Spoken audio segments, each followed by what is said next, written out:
Hello everyone, welcome back to our channel where we delve into the timeless tales of the Bible. Today we embark on an intriguing journey into the story of Ezekiel, a prophet who not only witnessed the throne of God, but also delivered powerful messages to the ancient nations of Israel and Judah. His prophecies spanned decades and foresaw the rise and fall of nations, offering a profound glimpse into the divine plan.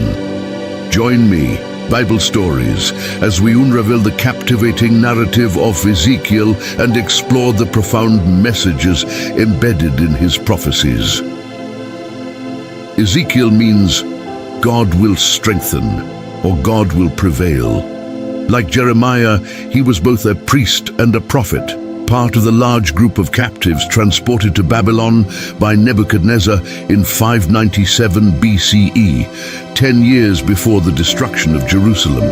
These captives were dispersed in different settlements throughout Babylon, forming small communities with a certain degree of organization and freedom of worship. About 5 years later, at the age of 30, still in captivity, God called Ezekiel to serve as a prophet. About 6 years before the destruction of Jerusalem, his prophecies continued for 16 years after Jerusalem's fall, covering a period of about 22 years. So, in today's video, we will talk about the story of the prophet Ezekiel and his prophecies. My name is Lucas Dario, and welcome.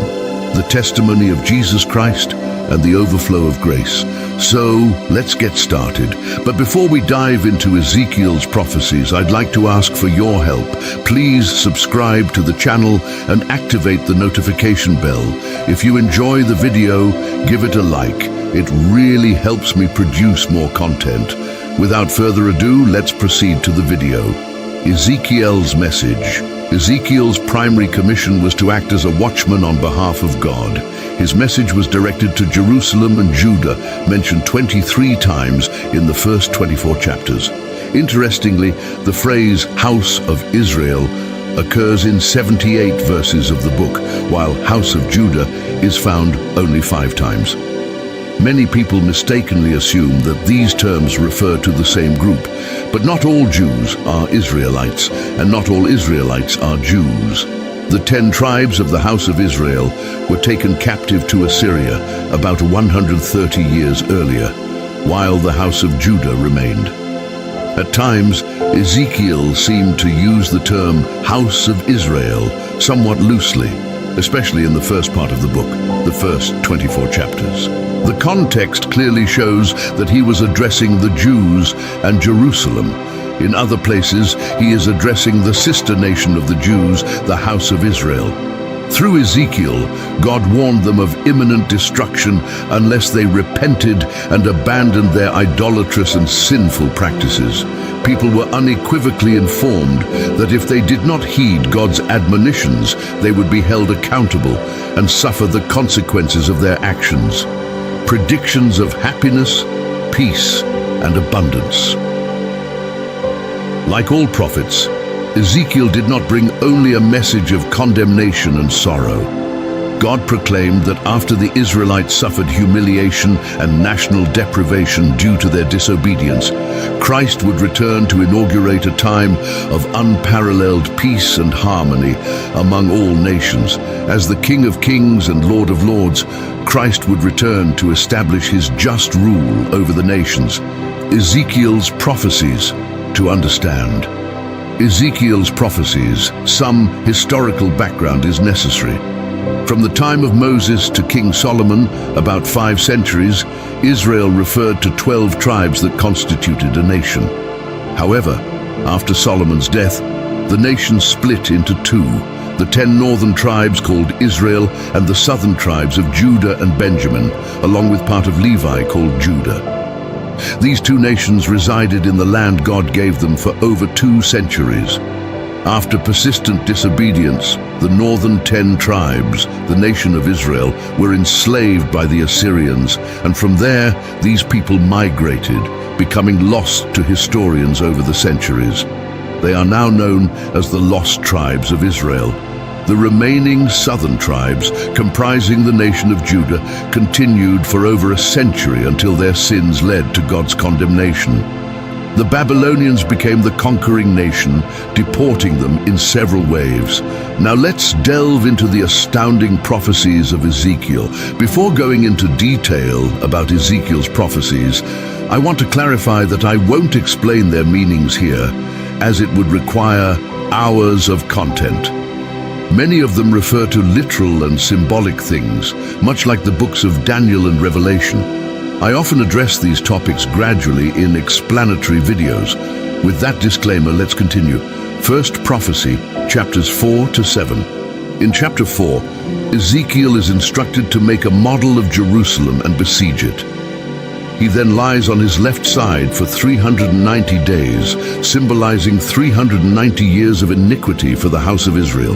Next, he lies on his right side for 40 days, representing the iniquity of the house of Judah. This principle of a day representing a year is found in several other prophecies. Chapter 5 contains one of the most severe prophecies in the Bible, the prophecy of thirds. Ezekiel, using his shaved hair, depicts how Jerusalem will be punished for its sins. 1/3 will die from famine and pestilence, 1/3 from military conquest, and the surviving third will be forced into foreign servitude. The prophecy warns of the fate of modern Israelite nations in the future. Chapter 6 repeats the judgments coming upon Israel, adding an additional phrase, "And you shall know that I am the Lord." By comparing verse 7 with verses 13 and 14, it becomes clear that this refers to the end times when Jesus Christ will return to earth following the fulfillment of these judgments. In chapter 7, it is evident that these prophecies against Jerusalem, Judah, and Israel are for the end times, including a period called the Day of the Lord's Wrath, referring to the day-year before Christ's return. Chapters 8 to 19, including God's accusations against Jerusalem historically and against modern Israel today, involve references to pagan practices now rooted in Christianity. In chapter 9, God makes a clear distinction between the common citizens of Israel, laden with sin, and those who revere God and His laws. Deeply saddened by the nation's sins, the latter will have God's protection, while the former will suffer judgment. Chapter 10 again shows Ezekiel a glimpse of the mighty spiritual world, with high-ranking angels called cherubim present. This vision provides insight into the historical context of the temple in Jerusalem before 586 BCE. Chapter 11 depicts a time invasion, foretelling Jerusalem's fate, which typifies the destiny of national Israel before Jesus Christ's return. This is known as the Second Exodus, mirroring Israel's rescue from slavery by God in Egypt. Chapter 12 describes the deportation in Ezekiel's time, including King Zedekiah and a conquest in the end time. Many of these prophecies have a dual fulfillment. Next, we see accusations against spiritual leaders in Israel, idolatry, and warnings of impending national punishment, along with assurance that individuals adhering to God's laws will be under His protection. Third prophecy, chapters 20 to 23. These chapters further accuse Israel of breaking God's laws. Sabbath breaking is highlighted in chapter 20 and repeated in chapter 22. In Ezekiel's time, the Sabbath was sacred, a sign of an obedient people to God. Fourth prophecy, chapters 24 to 25.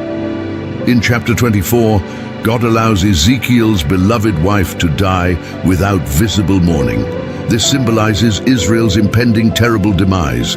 The focus shifts to warnings to non-Israelite nations, starting with Ammon, Moab, Edom, and Philistia. Fifth prophecy, chapters 26 to 28. These chapters accuse Tyre, and suddenly God shifts the focus to the real power behind corrupt Tyre, Satan. God describes how this once righteous cherub became greedy, violent, and arrogant. Chapter 28 ends with a preview of Israel's second exodus from slavery and transitions to their settlement in the Promised Land during the millennium. 6th to 11th prophecies, chapters 29 to 33. Repeated on 6 different occasions, mainly focus on judgments against Egypt, with Babylon also indicated. God emphasizes that he is justly warning the house of Israel. 12th prophecy, chapters 33 verse 21 to chapter 39. Again, a warning about the imminent fall of Israel due to the guilt of its shepherds, the spiritual teachers of Israel. Despite Israel's severe sins requiring God's punishment, he promises to redeem, enlighten, and restore them at Christ's return to earth. This prophecy undoubtedly refers to future events. Ezekiel concludes with a vision of the millennial land of Israel, where Christ will reign over the earth. In visions, Ezekiel, still in Babylon, is taken by God back to the land of Israel, seeing it not as it was in his days, but as it will be after Christ's return. The new millennial temple is described in astonishing detail. Through Ezekiel's eyes, we see gates, courtyards, the altar, and numerous features with complex dimensions. There are rooms and designated areas for sacrifices, priests and singers. The laws governing the service and standards are explained in chapters 40 to 44. The last 4 chapters zoom out to show a broader vision of Israel with notable details. In summary, the temple complex is part of a larger district that includes houses and lands for the priests. To the north are regions allotted as lands and cities for the Levites. The capital, Jerusalem, is in the southern region around the temple.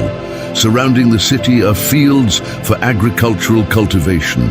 These 3 regions comprise the sacred district. To the north are the tribes of Judah, Reuben, Ephraim, Manasseh, Naphtali, Asher, and Dan, each in their own territory. To the south of the sacred district are Benjamin, Simeon, Issachar, Zebulun, and Gad. The world has never seen the prophecies given by God through Ezekiel, depicting Israel in the end times and other nations facing impending calamities. As Jesus said, it will be the greatest tribulation the world has ever seen. Fortunately, God also promises to rescue this world and transform it into a kingdom of peace, happiness, and beauty. You have never seen anything like it because Christ himself will reign on earth.